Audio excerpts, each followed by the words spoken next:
Thank you so much for joining and dedicating your Friday afternoon to learn and educate yourselves today. These workshops are hosted every third Friday of the month by the nonprofit organization, the Ventura Regional Fire Safety Council, whose mission is to mobilize residents to protect their homes, communities, and environments from catastrophic wildfire. We have a very exciting discussion today. We have Mike Worford here on the call with us from the Ventura County Fire Department, and he's going to be with us to discuss some updates to local regulations for homes and landscaping. But a quick introduction to myself. So my name is Natasha Saxena. I'm the Regional Firewise Coordinator, and I work full-time for the Ventura Regional Fire Safety Council. I've been with the council for about 3 years. I had a background in sustainability, and then I got into this space. I did some home assessments at the start, and now I've pretty much assisted all 49 communities, all 49 recognized communities in the county in some way, shape, or form to become recognized or assisted them after with their action plan after recognition. And then we also have Mike here on the call. Mike, do you want to give yourself a little introduction so folks know who you are? Yes, definitely. Thanks, Natasha. Thanks for inviting me onto the webinar today. So my name is Mike Worford. I'm the Assistant Fire Marshal out of the Fire Prevention Bureau. I oversee the Community Wildfire Preparedness Division. And so what we do is that we oversee the Defensible Space program throughout the county. We do landscape plan reviews. We go investigate vegetation complaints. We do real estate disclosures in wildfire zones, and anything having to do with defensible space throughout the county, our division's typically involved. So thanks for having me today. Nice. Thank you, Mike. So today's agenda, we're going to be having Mike Worford speak. I'm going to give a couple of updates and on upcoming events and resources. Then I'll pass it off to Mike, and then we'll have a Q&A around 1:40, and we'll stop at 2 p.m. sharp. So if you're new here and you're new to Firewise, Firewise USA is a way to get your community organized and apply to reduce your wildfire risk. And you apply for this national recognition that shows that you are taking action to reduce your risk, and sometimes is eligible for insurance reductions and also local support, like getting potential funding from our organization. So if you want to learn more about Firewise USA, I recommend visiting VenturaFireSafe.org/FirewiseUSA and watching our Firewise in 5 minutes video to get started. Some upcoming events, we have some chipper events hosted by the Fire Safe Council. You'll see that in April we have a chipper event coming to Fillmore and Santa Paula. In May, we have Piru, Ventu Park, Wildwood neighborhood, and Thousand Oaks. In June, we have the Ondalona neighborhood and Clear Point, Fillmore, and then Santa Susana. If you are curious about getting a chipper event in your community, you can visit our chipper page and you can sign up you can sign an interest form to try to get a chipper event for maybe the 2027 calendar year. The more interest we get from a community, the more we'll know to prioritize that. So if you want it in your community, encourage your neighbors to also apply. Some free programs and resources. You can schedule a free, no-cost, completely private home wildfire assessment from our organization, VenturaFireSafe.org. And then also, I always encourage to plant pollinators beyond Zone 0. We'll learn a little bit about those local regulations soon. But some places you can get some free plants include the SAMO Fund and Malibu Forestry Unit. Take a picture of this if you want to learn more on how to get free plants. And I also wanted to shout out a new resource that's available on our website. That would be this Firewise Renewal Step-by-Step Guide. If you scroll down to the bottom of our Firewise page, you'll be able to find this renewal guide. All right, so now we're going to hand it off to Mike Worford. Just as a little heads up for any of the standards and guidelines today, you can visit fire.venturacounty.gov. Go to the Fire Prevention tab, and under Standards and Guidelines is where you're going to get a lot of our standards. But I'll now pass it to you. Okay, sounds good, Natasha. I'm going to share my screen and and kind of jump over a couple of different things as we go through the presentation. So let me do that real quick. Can you guys see that? Okay, sounds good. So before we get started with that, let me just give you kind of a quick update where we are at with things at the Ventura County Fire Department. So at this time of year, we are preparing for our annual fire hazard reduction program. That's our defensible space program, all the parcels that are within our program. We're getting our mailings ready. We're fine tuning our training. We'll be bringing on our defensible space inspectors in the month of May, and there's a lot of behind the scenes kind of preparations that are going on. So starting next week, April 20th, 19,000 notices will be going out to all of the folks that are in our program currently. Those will be mailed out Monday, and along with the annual notices will be a wildfire preparedness update flyer. Let me give you a little preview of that. So this will be included with everybody's notice. It kind of just gives a quick update of where we're at as far as the Zone Zero legislation goes. So to just give you a quick snapshot, next week as well, on April 23rd, the State Board of Forestry is set to meet. They're actually meeting in Calabasas, and they're going to resume the meetings and the discussions and the development of the requirements. What are they going to require retroactively for all the homes that are in the affected fire hazard severity zones? And to clarify, those zones are all the zones in the state responsibility area. So that'll be moderate, high, and very high. And then in the local responsibility area, it's just the very high zone. So if you have a property that's located within any of those zones, you are going to be impacted by whatever the Board of Forestry comes up with in the next couple months. And then so the game plan is once those requirements are available and we know exactly what it is, they're going to spell out for us, hey, what can people have within 5 feet of their homes? If they have trees, how high do they need to be limbed up off the roof? Like all of that criteria. Do we have to do anything with fencing? Is supposed to be spelled out. Once we know those requirements and they're definitive and finalized, we will be posting those on our website, and we will be doing a mass mailing to everybody within those affected zones.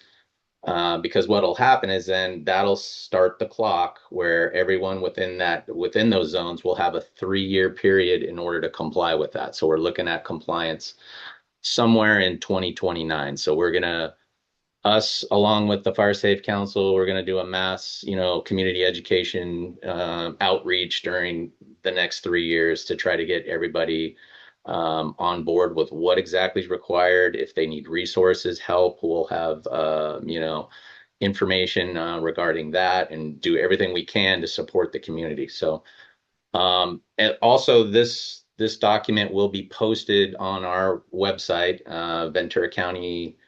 Actually, yeah, it's vcfd.org, or it will be changing at some point during this year to venturacounty.gov.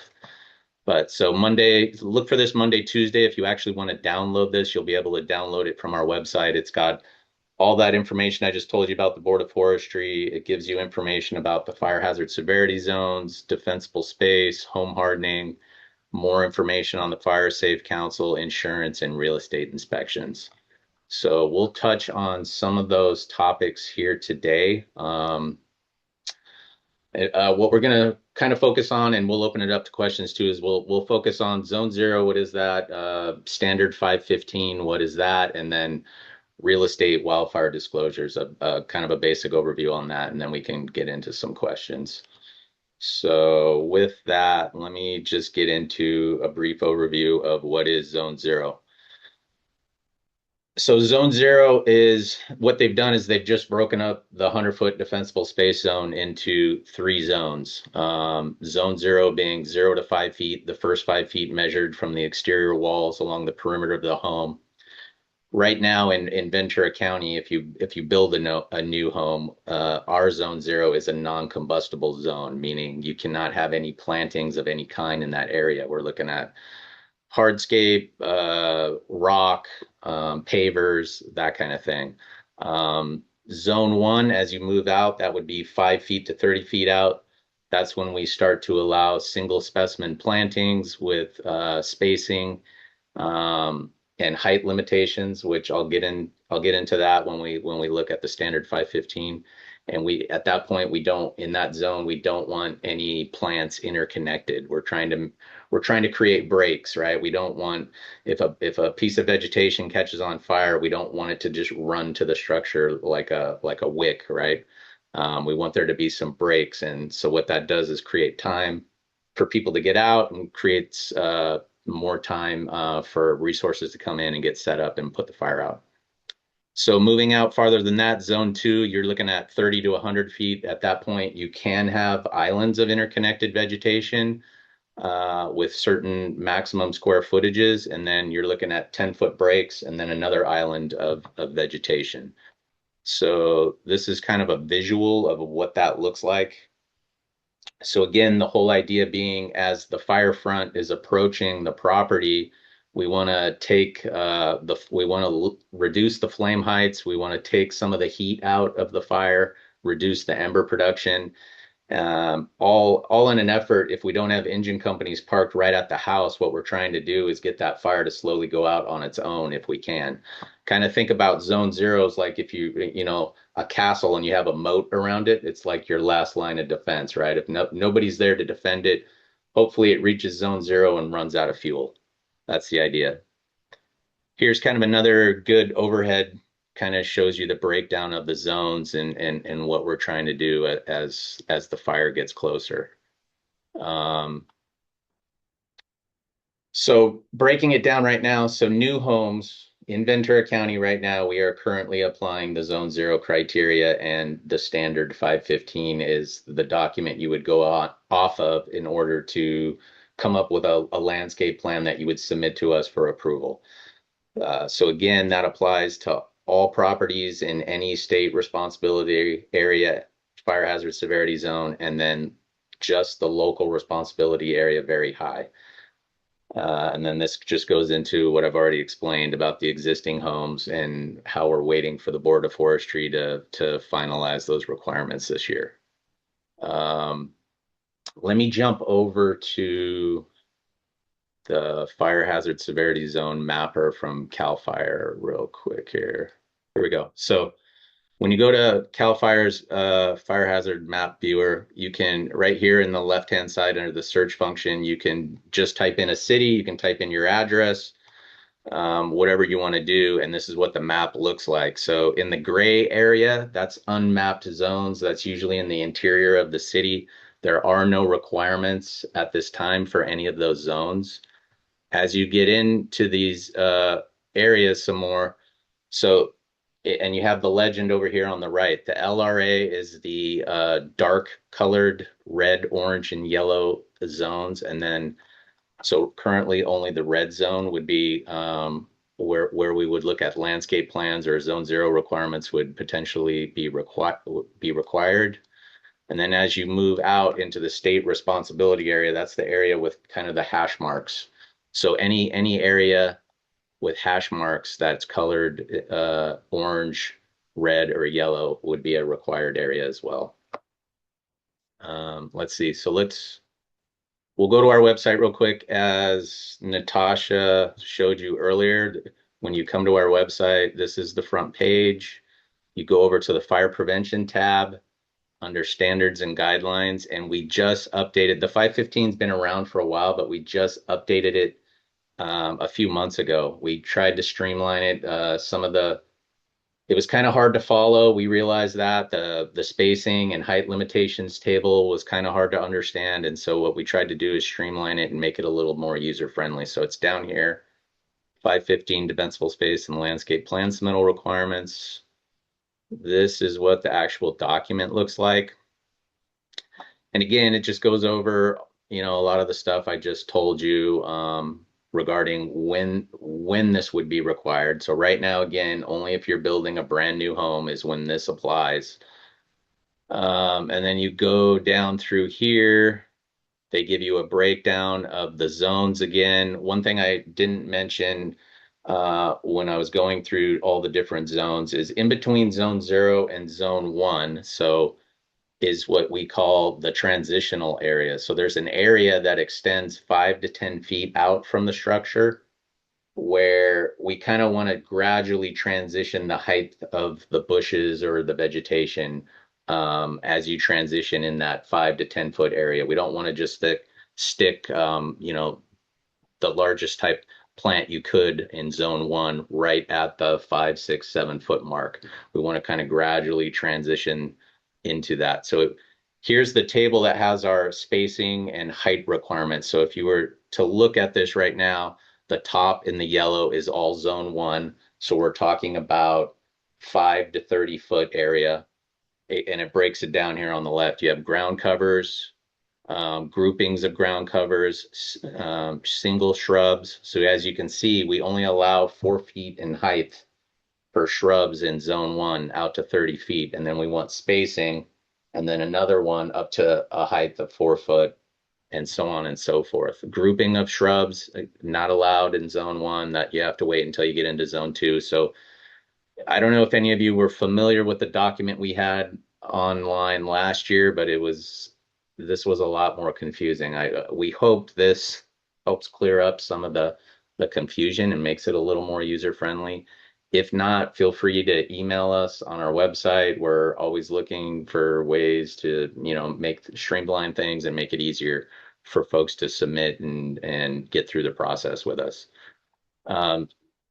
So basically, when you're building a new house, you would probably, in most cases, have a landscape architect or your landscape company review this document and submit the plans accordingly.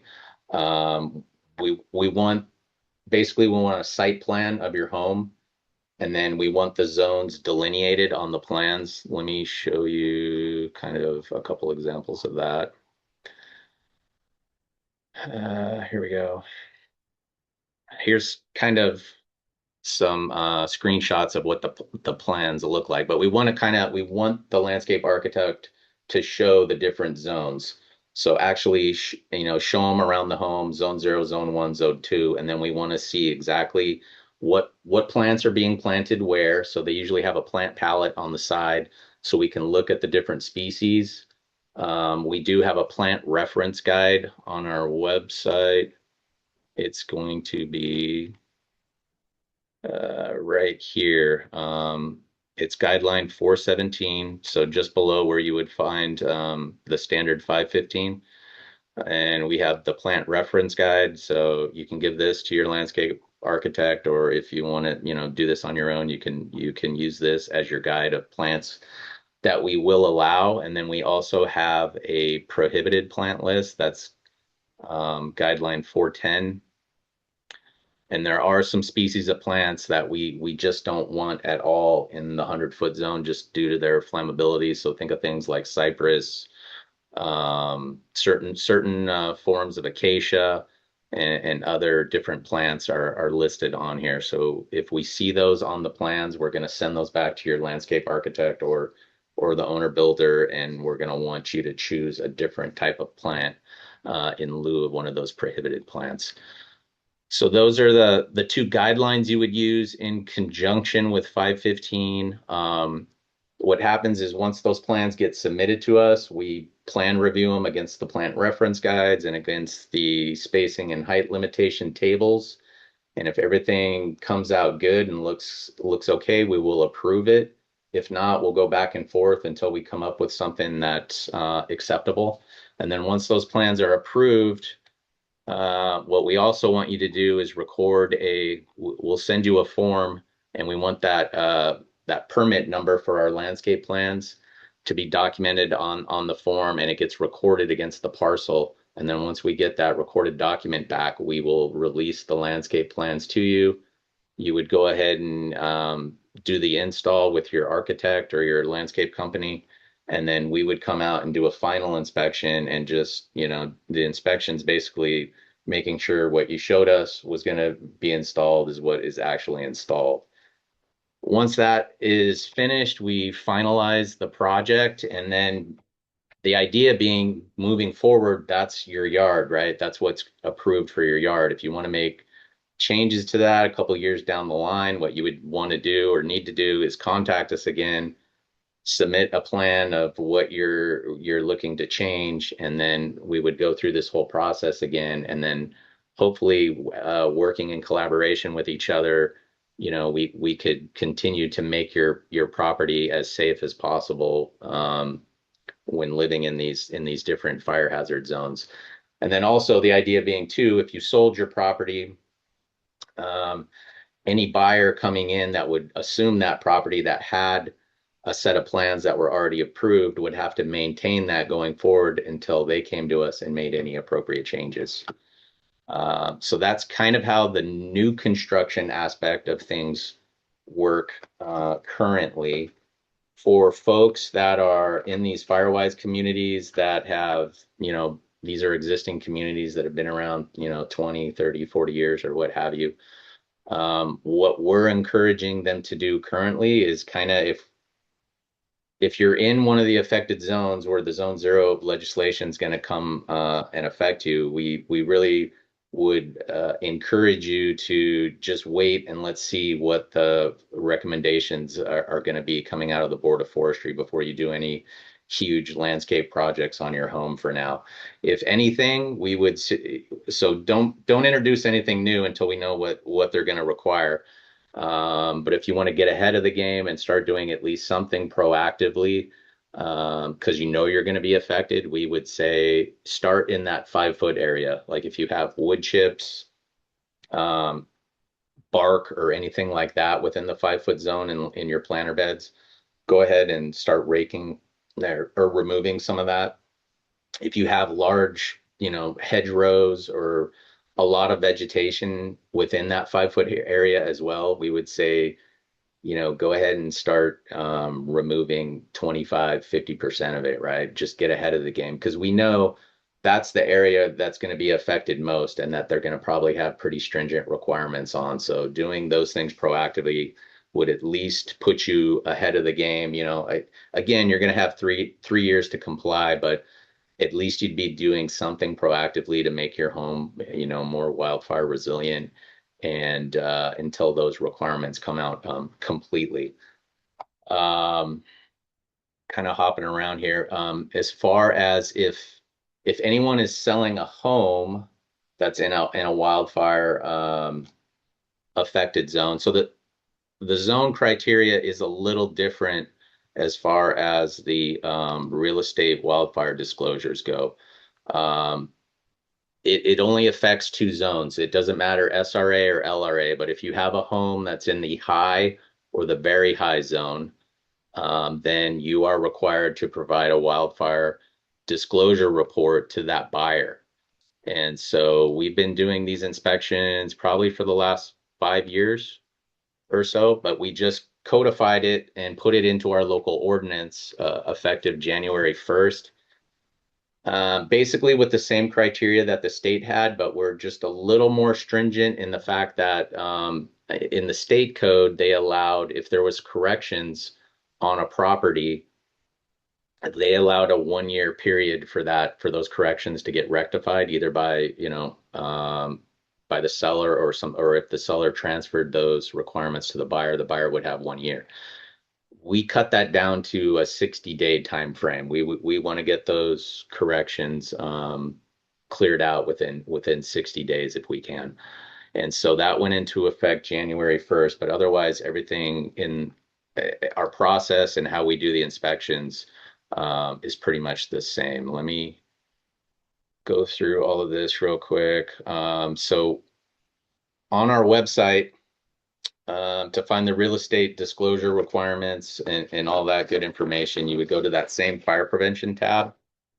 And then you would go down to the real estate inspection, AB 38. You'd click on that. Once you open up that page, there's a ton of information. Why are we doing these inspections? What's the code sections and the laws? It goes through all of that. It's got a link here for the Cal Fire Hazard Zone map viewer. So you can click on that right off our website, put your address in and figure out, hey, am I in the high or the very high? If I am, then you know that you need to get one of these disclosures. And so this has really taken off, especially this year. We've averaged about 250 to 300 of these inspections a month. I think just in the first 17 days of April, we're already at 176 inspections for that 17-day period alone. And so the main point of these inspections is we're not applying any of the zone zero stuff to these houses just yet. We're looking at very basic things, and I'll go through some of that here shortly. But the whole thing too is to advise those potential buyers that, hey, you're buying a property that's in one of these high fire zones, and there is legislation that's going to be, coming out in the next, at the end of this year that will affect this property drastically. So it's just kind of getting people to tune in more, when they're buying properties of the potential risks and, what the potential is for what they plant in their yard. So when we do these inspections, we like to point out that it's fire department specific, meaning by jurisdiction. So in Ventura County, we do have 3 cities that have their own fire department. You have Ventura City, Oxnard City, and Fillmore City Fire Department. They have their own requirements, and they are the jurisdiction for that particular city. So you would have to deal with them directly for any properties within those city limits proper. This goes into we already did this, the Fire Hazard Severity Zone maps. To request a real estate inspection, your realtor would do that right off that real estate page. I just showed you in here on the screen right now. All they have to do is put in their information, and we will usually turn those inspections around within 5 to 7 days.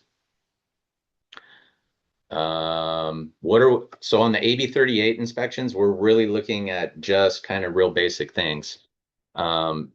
And these are kind of the things that will apply in our defensible space inspections this year as well, because the zone zero stuff's not really on the table yet. We encourage people to comply with the zone zero laws, but we're really just looking at these things at the moment. So tree branches, we want those trimmed back 3 feet from the roof and eaves. From the chimneys, we want tree branches cut back 10 feet. And so any trees within the 100-foot zone of the homes, we want the branches limbed up 6 feet off the ground or a third the height, whichever is less. Obviously, if there's any dead vegetation or tree branches within the 100-foot zone, we want that removed. People with palm trees, we want the dead palm fronds removed from the palm tree. Those are palm trees and Italian cypress are the type of trees that can really catch the embers, right? Like they get embedded in there, and then they take a little time to smolder and burn, and then when they get enough heat going, they'll catch the whole tree on fire. And then once that happens, they're very dirty. They drop a lot of debris, and if we have a wind component at the same time, it's going to blow all those embers all over the neighborhood. So we really don't advise people to plant palms and cypresses near their homes anymore. Any grasses on the property, we want cut to a 3-inch stubble. And then any vegetation attached to a structure like ivy, bougainvillea, things like that, we don't want any vegetation attached to the actual structure. So we will ask them to remove that. I think I have some pictures here. This just is some pictures of the reports. We can get into that some more. Okay, so here's some things we look at in common neighborhoods that you'll see when you're driving around town. So this picture of this house here, you've got this olive tree here on the left-hand side that's almost swallowing the corner of the house here. We would want them to cut those branches back and away from the roof and the eaves. So that tree needs to be trimmed back pretty significantly. The other thing is the bush there in the middle also is getting quite big. It's right up against the house, and it's going up into the eaves. So we would probably ask them to trim that back or trim it down at least. But going forward, this is also a house that is in the LRA very high zone. I believe this is up in North Ranch somewhere. So all of that vegetation that's up against the house right there, those bushes and hedges, that's all stuff that potentially or is going to probably have to be removed when the Zone Zero laws go into effect over the next 3 years. The olive tree, from everything that we've heard from the Board of Forestry, they are not going to have people remove trees within 5 feet. What they're going to have them do is just limb them up further or up off the roof and away from the roof. So instead of 3 feet, we've heard they're going to go anywhere from 5 to 10 feet, but they're not going to have to remove the tree completely. But all those other bushes and things would potentially need to get removed. Um, Here on the left, this is an example. I mean, this doesn't happen all that often, but we've seen some houses out there that are just covered in ivy, and it's not a good idea. The embers will get stuck in there, and under the right conditions, there's always a small amount of dead component back behind where it looks green and everything, where you'll have dead leaves and things like that. And that's the kind of stuff that catches and will get the house burning. Also here on the right, so a lot of people like to do this and get, vegetation growing up on their trellises and patio covers. Again, not a good idea. These are things we're going to ask to have removed and things that will potentially bring fire into the house.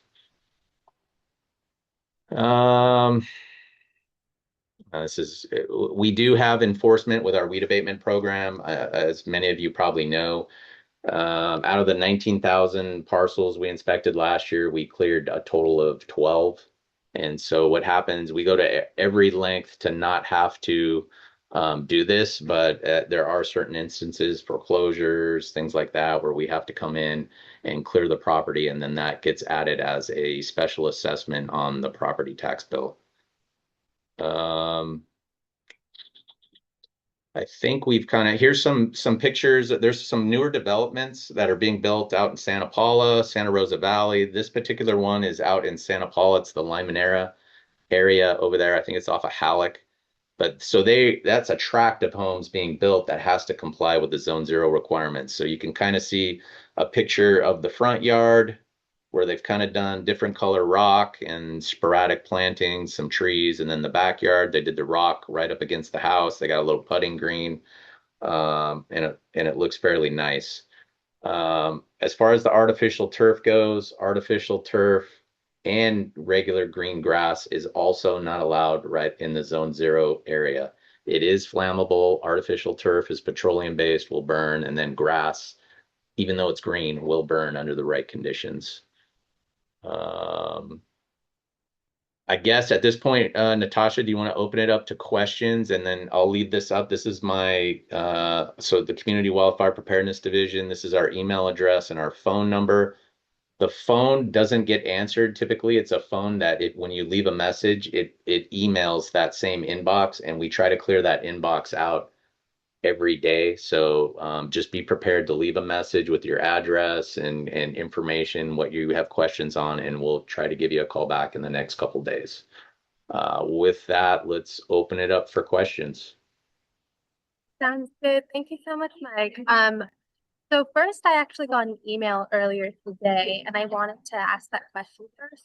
So the director of Water District told me that the water systems are designed to fight house fires, not wildfires. What should homeowners and community at large be doing? If in a rundo, a barranca with a rundo. I missed a lot of that question. I heard something about, yeah, the water systems are designed for structure fires, not wildland fires, which that is correct. The systems are not designed to have multiple homes on fire at the same time. I missed the last part of the question. Can you repeat that? Yeah, absolutely. I just switched off my speaker, so maybe you can hear me a little bit better. Yes. But the question is, what should homeowners and the community at large be doing to reduce the risk of their homes burning if in a rundo ignites? They have a barranca right by their home.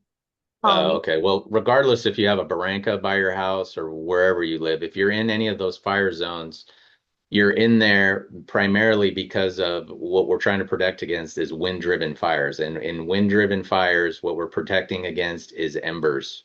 So our 100-foot defensible space zone is designed to protect homes from radiant heat, right? And the fire front. It's designed to stop at that 100-foot zone. Beyond that, what we're protecting against is the embers. And the only way to do that is to look at your own yard, look at what you have planted in that 5-foot zone, that 10 to 30-foot zone right up against your house. Look at your trees, look at the dead, if you have dead palm fronds, that kind of thing. And in conjunction with doing what you can to retrofit your landscaped yard is we want you to look at the home hardening aspects, right? One of the most important things is the vents. If you have an older home, and what I would say is if you can take a golf tee and push it through the vents, the vents are too big. You need to get those retrofitted with 1/8 inch or 16th inch metal mesh, which will protect your attic and the other openings within your home. And then you need to look at things like your roof. Do you have a Class A roof or a composite shingle roof? Are you missing any roof tiles? Do you have debris in your gutters, in your valleys? That kind of thing. Looking at your windows, do you already have dual pane windows? Do you have boxed eaves? All of those things. It's been found by IBHS after the mountain, all the big fires, Palisades, the Camp Fire up in Paradise.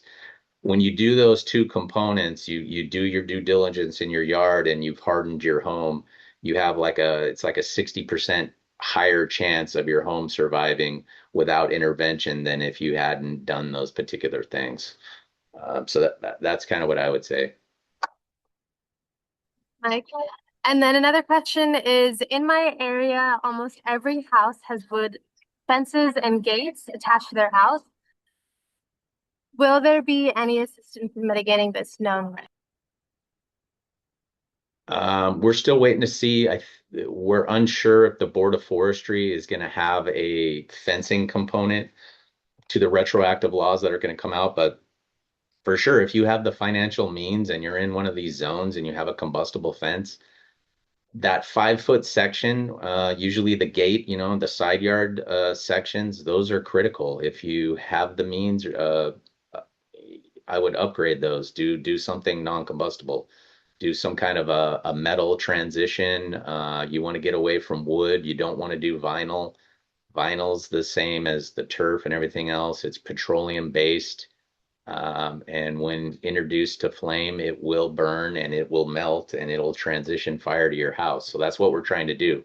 So again, think of the analogy of, like a wick on a candle, right? When that wooden fence gets going and starts burning, it's just going to burn all the way to the house unless you can transition to that metal non-combustible component 5 feet out.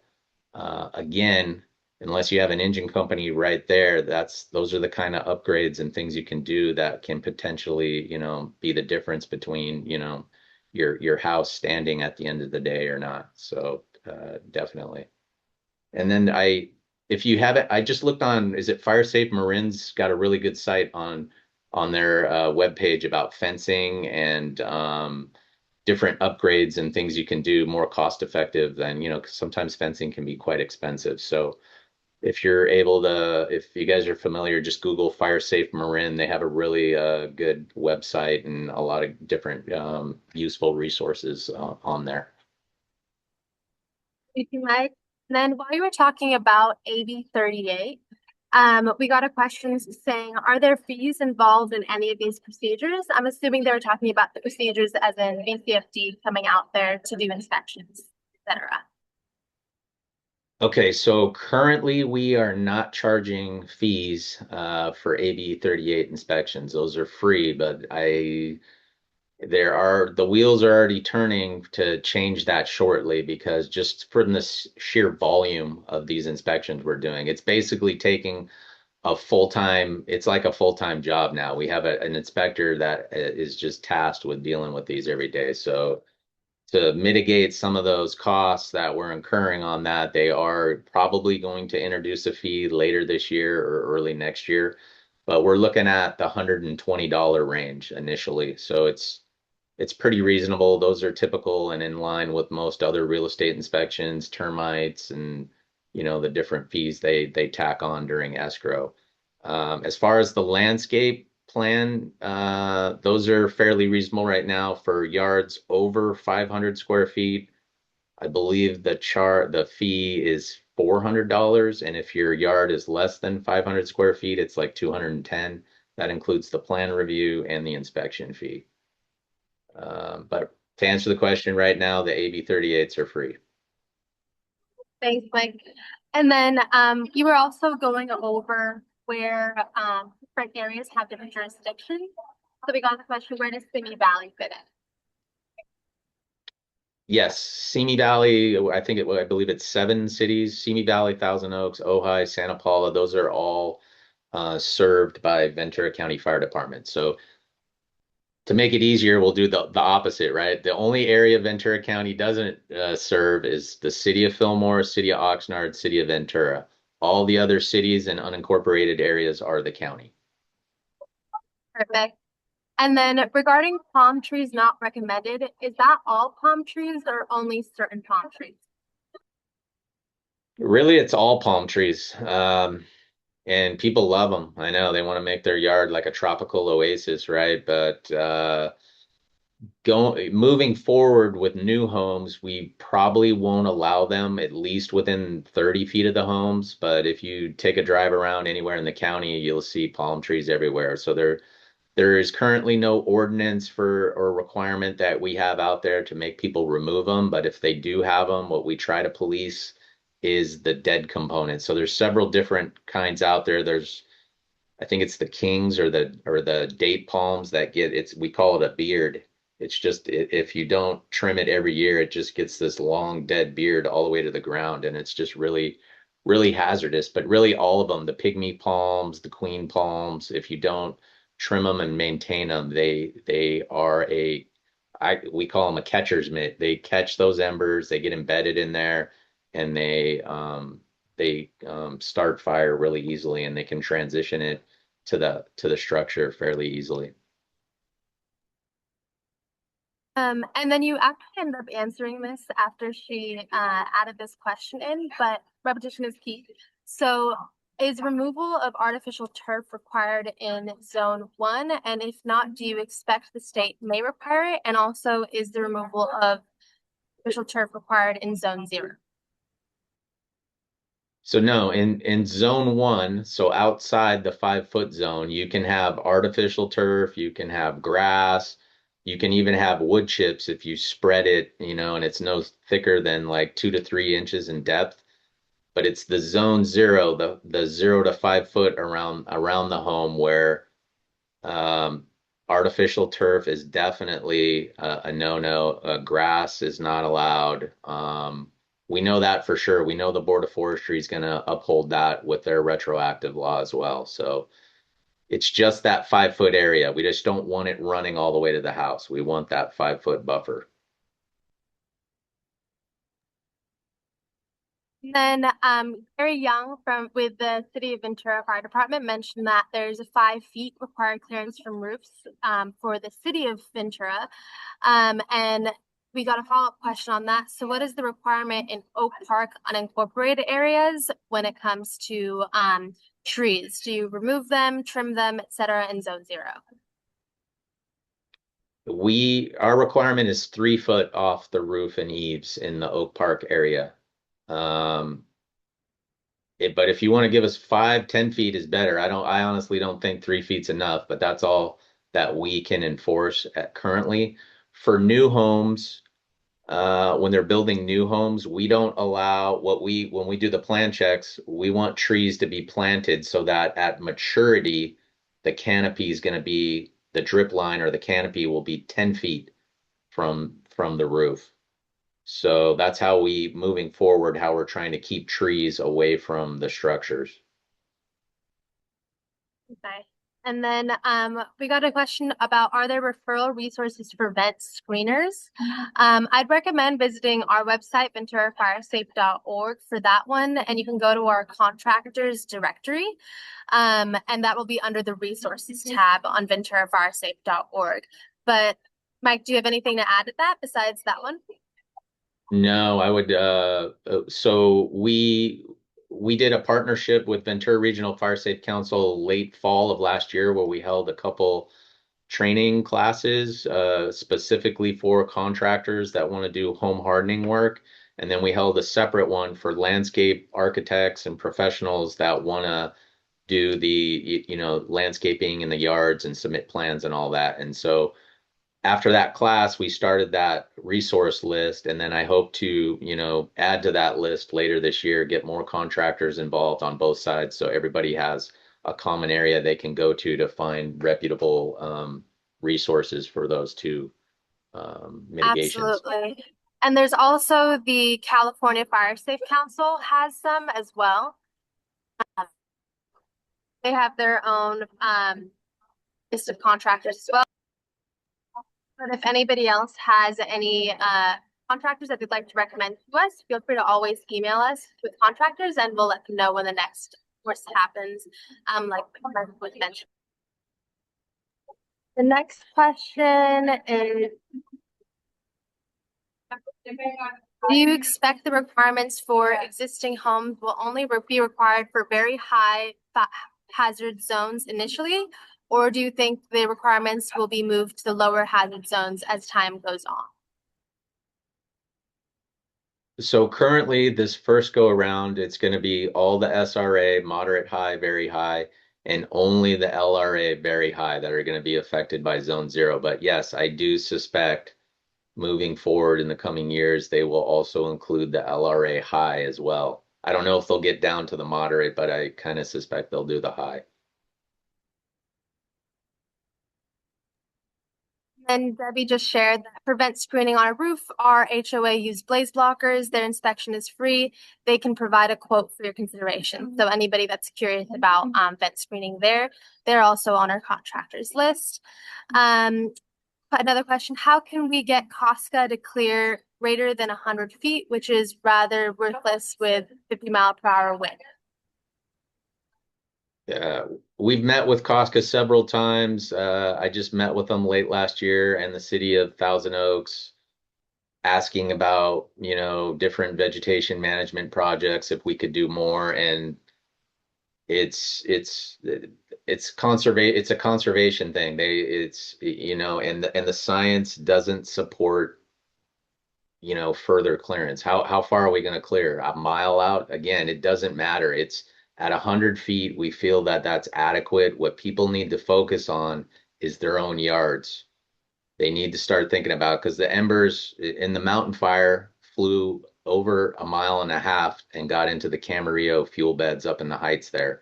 So, I mean, if we had cleared that whole, mountaintop down 1 mile down to the road, it still wouldn't have helped. You're fighting embers flying in the air. So you need to start looking at your own property and what you have planted in proximity to your structure and mitigating those hazards, hardening your home further, and that's how you're going to protect your home. I mean, another 100 feet at Costco is not going to make much difference. Well said. And then maintaining zone 0 and base of walls free of leaf and pine leaves should be emphasized. Oh, okay, this is just a comment. Question, how will the information be distributed to people not involved in Firewise groups? I think you mentioned that flyer that you were going to share as well. Yeah, so we have the ability to identify all the parcels within the county that are going to be in the affected zones, all the SRA zones and the LRA very high. So in that list, we've already started compiling it, is about 60,000. So once these requirements come out, we're going to come up with a new flyer that details all of the requirements, what they are exactly, what the timeframes are for compliance. And then we'll probably, have some links to Ventura Regional site and their different resources. And we plan on doing a mass mailing. And then on top of that, we'll have stuff on our website. We'll be coordinating with all our fire safe councils on blasting out this information via their various social media sites, websites. We're going to have town halls, city council meetings, HOA board meetings. We're already doing a ton of that now, but that'll be ongoing for the next 3 years, and it'll be hard to miss. We'll have it on our website. It'll be everywhere. Great. And then, how dangerous is plant litter underneath solar panels? That would still be considered litter on roof. I'm assuming it's yeah, solar panels on a roof. Yeah, for sure. That's a definitely, yeah, you need to go up at least once a year and blow all that stuff out and get it out from under those solar panels. Because yeah, anything dry and combustible up there that an ember could land on and sit there and propagate is gonna be an issue. And then again, if you have broken ceiling tiles or anything like that, then you've got exposed paper and exposed wood. So if you start getting fire on there, it can burn through that, and then it'll be in the attic, and you got exposed lumber and everything in there. And then what happens is the house burns from the top down. So yeah, that's very important. That's one of the best home hardening, mitigations you can do, and probably the least cost is protecting your vents and going up on your roof and just cleaning out the litter and repairing any broken tiles or shingles.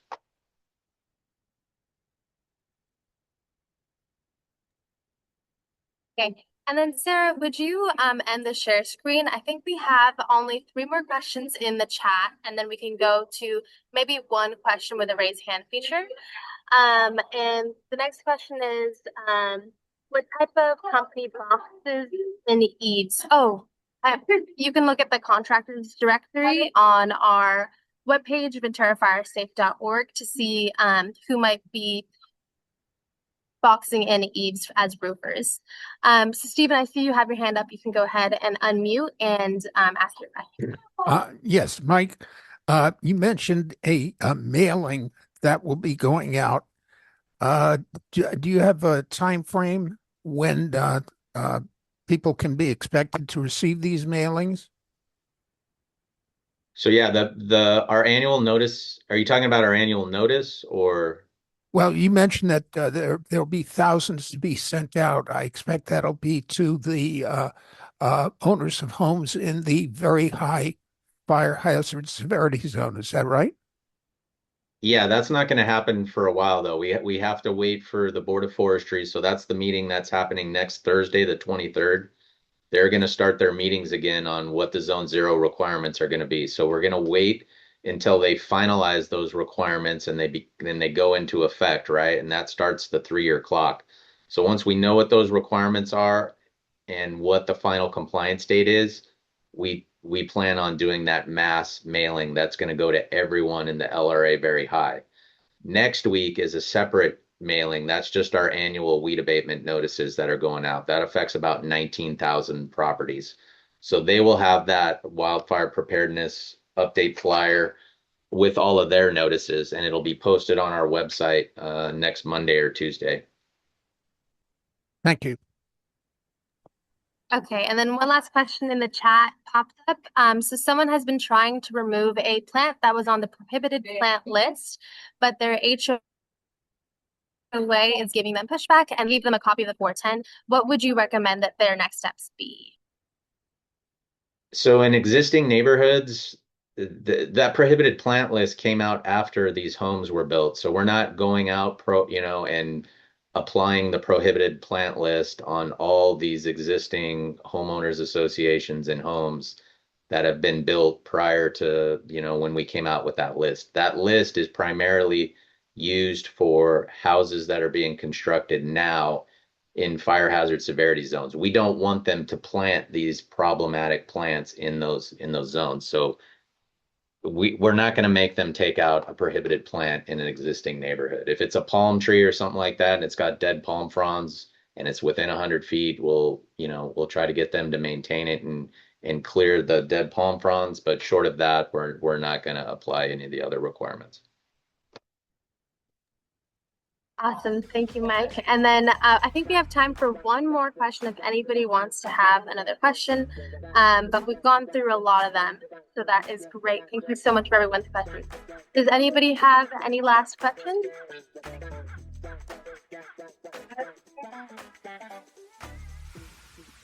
All right, then if you have any more questions, you can reach out through our contact page or our email, info@venturafiresafe.org.